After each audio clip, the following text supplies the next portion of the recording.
What is going on, people? My name is Eric Piccioni, doing a end of month update for June 2024. Really big one. We finally got our house, our apartment, our flat, however you want to call it. It's in the city, or I guess outside the city. I officially got the flat, and we own it. We have all the documents, and that's a done deal. Tricky thing is, it wasn't the original one that we were planning on getting, which is kind of funny to me, because initially it was going to be a completely different one, a little closer to where my wife's family lives. But what ended up happening is just the timeline for the person we were trying to buy from. It wasn't even, they were taking a while. It would have maybe been a done deal in September, but it was more, not even the person we were buying from, not even the person that our seller was buying from, but the person afterwards was having some like family issues, and there was a very complex situation. So we ended up just not even pursuing that deal anymore, because it felt like pulling teeth, where we've been trying to secure this deal for like 3 months now. So we ended up just going to a different property in the same complex within like a 1-minute walk, and very similar features. It's instead of a 4-room or 4-bed, however you classify, I guess it's 4-room, it's a 3-room.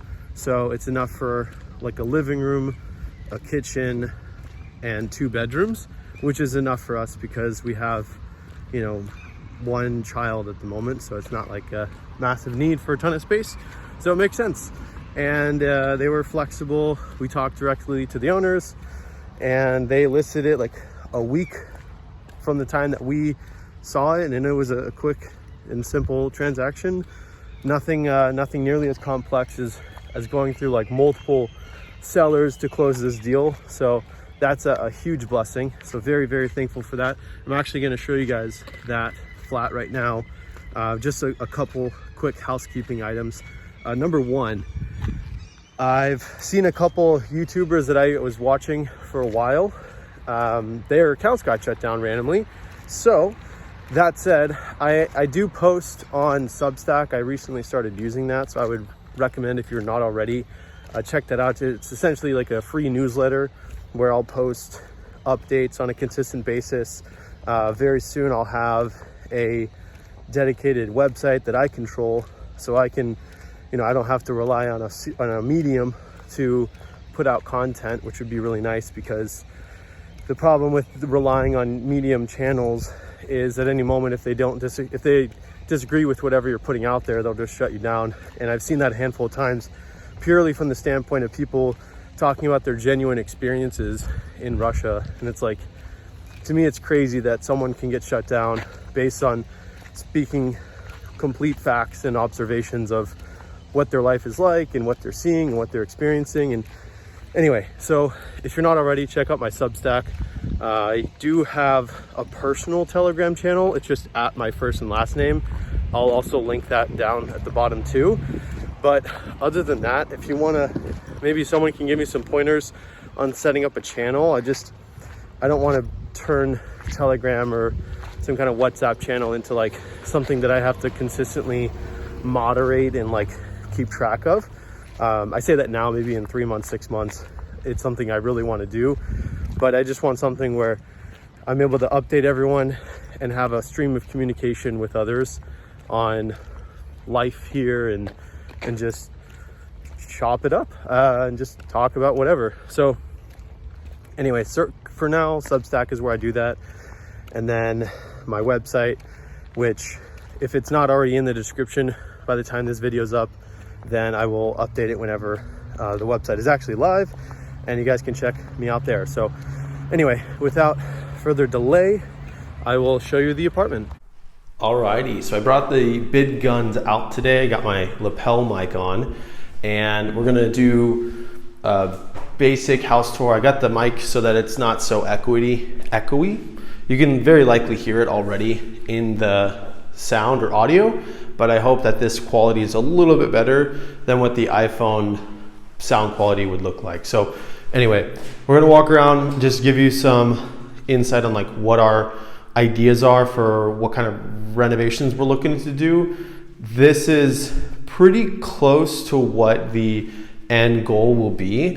But a lot of the ideas that we've got over the past couple days and weeks have more been from people that live nearby, maybe the exact same building, similar floor plan, and just gave us some really good ideas. So I mean, a pretty decent amount of work to do, but the foundation is strong. I mean, the build and the layout is actually quite nice. There's just, of course, like some tweaks here and there that are going to be needed. So one of the first things that we're thinking to do, not finalized, but one thing that we're thinking is to make this wall, this extension all the way to here.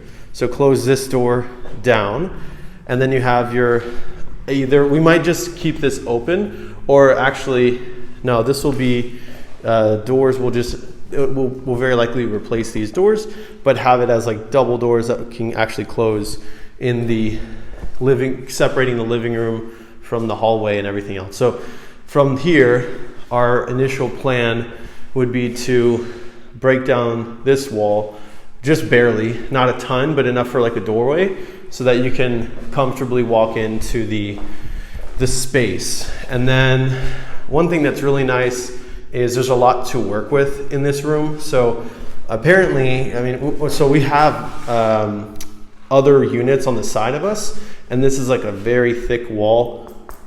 Like, I don't know if you can hear that, but it's very thick. So not really any need for a ton of insulation, because we've got neighbors on one side and the other side, above and below us. We're not on the top floor.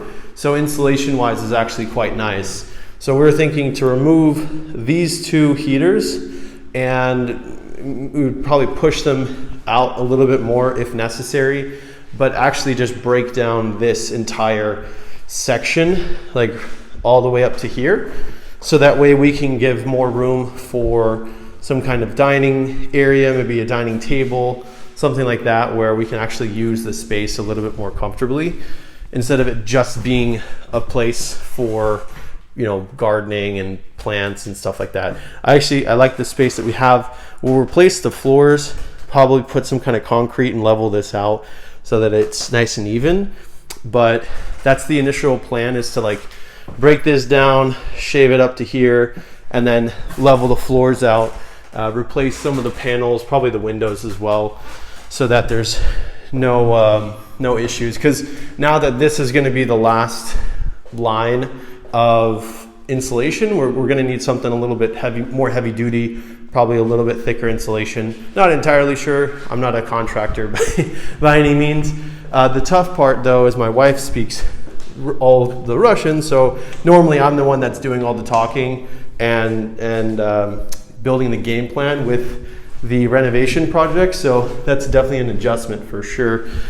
So this will be, well, I mean, if you haven't figured it out, the kitchen space. So the gas over here, we're gonna make that into smaller piping, and like those guys over there, probably just move this over a bit more and replace these windows as well. Really, all the windows in the house are gonna be redone. I know these are good windows. They're like wood. They're very good quality, hard to find these nowadays, and they're very expensive, but it is what it is. You know, they're not the easiest to close and open. So I think from a standpoint of like insulation, I used to sell windows in my life, in my career, and these are actually pretty solid, but usually if you can feel some kind of heat coming through, it's just one less thing that I would want to be concerned with, is making sure that the house is very well insulated from the sun. And you know, if you're feeling the sun on your skin, you can definitely feel the cold when it gets a little bit colder here. Of course, there's central heating, but anyway.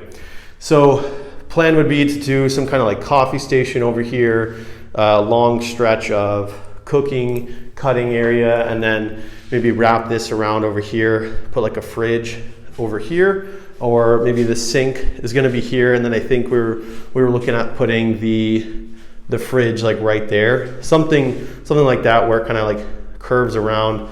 Put a sink and then like a fridge right there, and then over here would be the entrance for the living room. So this is the concrete wall right there, and then like a couple inches over, it's like a brick wall. So I mean, still really, I think well built, but in terms of this space, we're looking at a large closet, kind of L-shaped, because there's not really a ton of options. There's, as far as walk-in closets, you essentially have to build that. So for us, getting some kind of wardrobe is really helpful to make sure that you have enough space for clothes. So one of the ideas that we got is to put a closet that wraps around and put it right here. A good idea that one of our neighbors downstairs had, and they did, is they actually cut this wall at like a diagonal angle to make this space a little bit wider. So probably, I don't know, maybe a foot. I don't even know what that would be in measurements in the metric system, but you move it over to maybe this nail and just cut down diagonally, give yourself a little bit more space instead of it being such a tight fit. I think that's an awkward layout where it's all congested. And then we've got a half bath right here. We're gonna have to get the piping adjusted a little bit, push these pipes over a bit, maybe change the water heater out a bit. I mean, a lot of the renovations are more just based on like, well, it's a full reno or renovation for sure, but as far as the way it'll look, probably make this sink attached to the corner so it's not this like awkward facing spot, but it like takes up all the space in the edge, which would be nice. Make sure that it's not too awkward out on this side. Maybe put just like a basic toilet, nothing crazy here, just, you know, your standard half bath. And then in here is actually really nice. There's a little walk-in closet or storage space, maybe for winter clothes, and putting all like your knick-knack paddywhacks in here, maybe another closet. I have no idea what we're planning to do with this room, but definitely more of a storage space than anything.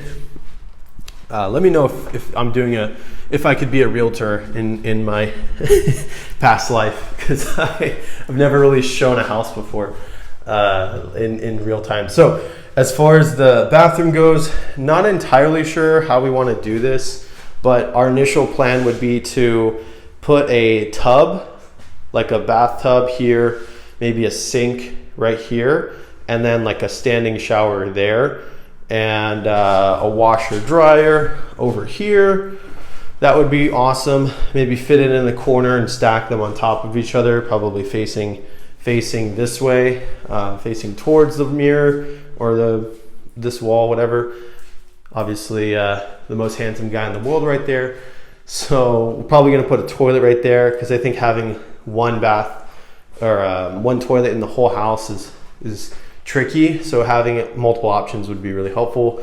So putting a toilet here, this is to heat up the towels and make sure that they're not getting too damp. So you actually move this. Our plan would be to move it up here and make it a little bit more out of the way, instead of it being like kind of off to the side. If we were going to put a toilet there, you don't want to like accidentally hit it and now your hand is burning.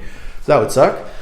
But yeah, I mean, it's already like you can shower already as is, but obviously not something we're going to be doing anytime soon while all these renovations are going on. So this is the master or the primary bedroom, however people call it nowadays. Nice little space. I think it's great for what we're looking for. Very likely they're going to put the bed over here facing away. So it'll be something like this. Maybe a dresser or something like that might go over there. The one thing I'm not a huge fan of is that it's like directly in view of the door, but I'd rather it be this way, facing this way, versus the opposite. You can't see anybody that's coming through. So it makes a ton of sense for us. Same deal here. The house is actually very well insulated, so I'm not sure if there's even a need to have these radiators. So we're probably just going to close them off, or just like put them all just in this, close it off and then just make the pipes go down like that. Same deal, we're going to have to replace the windows here as well and insulate the crap out of this room, because the plan would be to put my office workstation over here, maybe the desk right there, or maybe the desk right there, put some outlets in. Nothing too crazy, but we're gonna have to insulate it really well.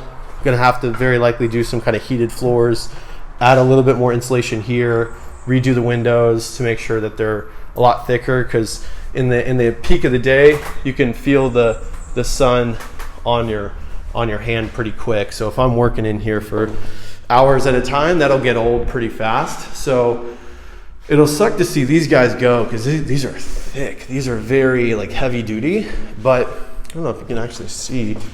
That's a good window, and then you got the other ones on the inside. So insulation wise is already good. I'm very curious in what options are available for us for this kind of window setup, but anyway, we'll cross that bridge when we come to it. One thing too that we are not used to is the outlets are usually just one at a time. There's not typically two on top of each other. I'm used to seeing something like this where the outlets are, oh, that's the same one. Where the heck is it? There was one that's like two on top of each other. Or am I just going crazy? I guess I am. I don't even know where it is anymore. Oh, there we go. There's one. But something like this, I'm so used to seeing two right next to each other. But here in Russia, it seems like they're all just, not all, but many are singles. And I wonder why. Maybe someone can give me some advice on that or tips, because we're definitely going to need a lot more outlets, because the common thing that we see is that everyone has extension cords, and a ton of them for their house or their flat. So rather than just us having like 15 extension cords, I'd rather just have at least two outlets, and maybe adding more. So our thought would be 2, 4, and 6, preferably 6 to 10 in a room would be fantastic. I don't know if it's that necessary, but we'll finalize that in the very near future. If you haven't figured that out, this is my play area. This is where I go to relax. Sometimes I can go on the jumpy ball. Sometimes I'll go crazy on the pony. No, this is just kidding. This is my daughter's room, and we'll have to redo the paint, and again probably close off this radiator, or maybe not. I have no idea, but something to. I don't know if it's that necessary, but we will very likely add some kind of AC unit up here and in the other room, and then of course one more in the living room. So that'll be nice. But yeah, again, these windows, these are actually kind of tough to open. These ones are. Gotta go. Probably doing it wrong. Yeah, there we go. So they're great windows. I know wood windows are awesome. They're very pricey, but I don't know if it's that necessary now, especially with the tech that's been put into more updated windows. But anyway, this is it's a nice room. It's a ton of space, which is what we love. I think having a lot of space is really helpful for the family. But yeah, that's about it. I think the one thing that was really shocking, or not shocking, but an eye-opener is I'm used to the material costs being quite high in the States, and just for any construction project where materials are typically 60 to 70% of all renovations, but the labor costs are actually 60 to 70% of the renovation cost here. So you get the materials, that's going to be maybe 30% of your total renovation project, whereas again, your labor will be usually 60, 70%. So that was a really interesting thing I learned recently when we were getting these quotes from these contractors, is they were saying, the range of what their prices are going to come at. And that was pretty different. But one other fun thing that we are definitely not doing. Some people might say, to save your money, to remove a lot of the material yourself. Like, we're going to do the floors in the next couple weeks, and someone gave the idea to remove the floors yourself, and that would, I think the cost of removal was 30,000 rubles, which is the equivalent of like maybe $350. I mean, man, if you want to come out and do it all for us, preferably by within a week, then be my guest. but I don't have the time to do it. And there's something I've learned in life is that if you you gotta you pay attention to what your time is worth, because I would rather just pay someone that knows what they're doing and is going to do it right the first time than have someone come out and just try to do it as cheap as possible, make mistakes, and then pay twice. That's a big learning lesson. Is the most expensive mistake you'll make is paying for something twice. So I would rather not try to go cheap and just make sure it's done right the first time, save ourselves the headache. But that's about it. I guess the bulk of our projects are underway. They're giving us a timeline. God willing, we can be done by December. That's about a 6-month project for us. The kitchen delivery is going to take about like 2.5 months, 3 months. So that'll be pretty ridiculous to have to wait. So we're trying to time everything up to where there's not a lot of like waiting around, where everything is happening around the same time. So that will be interesting. God willing, we can get the project completed within 6 months. That would be fantastic. But the contractors that we're using, they're actually going on vacation in about a month's time, for a month, which is fine. Like they take one break per year. Like they really don't take many days off, so they're taking one long break in a month and some change. So that'll be something to plan for, but God willing, we can get a decent amount done prior to that. And very soon we will call this place our home, and we'll have a bed in here and we can go to sleep here. That'd be fantastic. But we're still patient. We're going to stay with my wife's parents for the next couple months until some level of renovations are done, and we'll see what God has in stores for us. So that concludes the flat apartment house tour, if you will. I appreciate you watching. Thank you so much. Your support is greatly appreciated. I'm trying to give you guys as much of an insight on life in Russia, but also just like on topics that I find interesting, because to me, it doesn't seem that crazy to go and talk about butter, but a lot of you guys seem to enjoy it. But the one thing that I will say is that I do appreciate every single one of you, because the Russian people and the Russian culture has definitely welcomed my family with open arms. And it is the biggest blessing to have dozens of people that we can go to right now and just get ideas from, because we've been independent for a while, my wife and I have, so we're having to get back into this groove of having people around us that we can go to in a 5-minute walk. So whether it's physical family or just people online that are kind enough to open their hearts to us, plenty of people that live around Yaroslavl are generous enough to invite us over, and greatly appreciated. If we have the time, we're quite busy these days. I can imagine we'll get very busy, especially with renovations coming up. But very, very thankful for all of you. Again, if you haven't already, I would recommend checking out the Substack, where the free newsletter goes out just anytime I post about something that I find helpful or relevant, and also my website, which should be posted at the bottom of this video whenever the website gets finalized. Should be up and running pretty soon, but it's something that I can control a little bit more, and I'm not so reliant on a platform. But if you guys have any advice on how to set up like a Telegram channel, that would be greatly appreciated, because I've been wanting to try that out for a while. And I don't want it to be something that it's like a full-time job by any means, but maybe it's something that's fun to communicate with people on a more personal level versus just, YouTube comments and, emails. So hopefully that will be something I can set up soon, or know how to do, or someone can help me. That would be great. But thank you so much for watching. God bless, and stay tuned.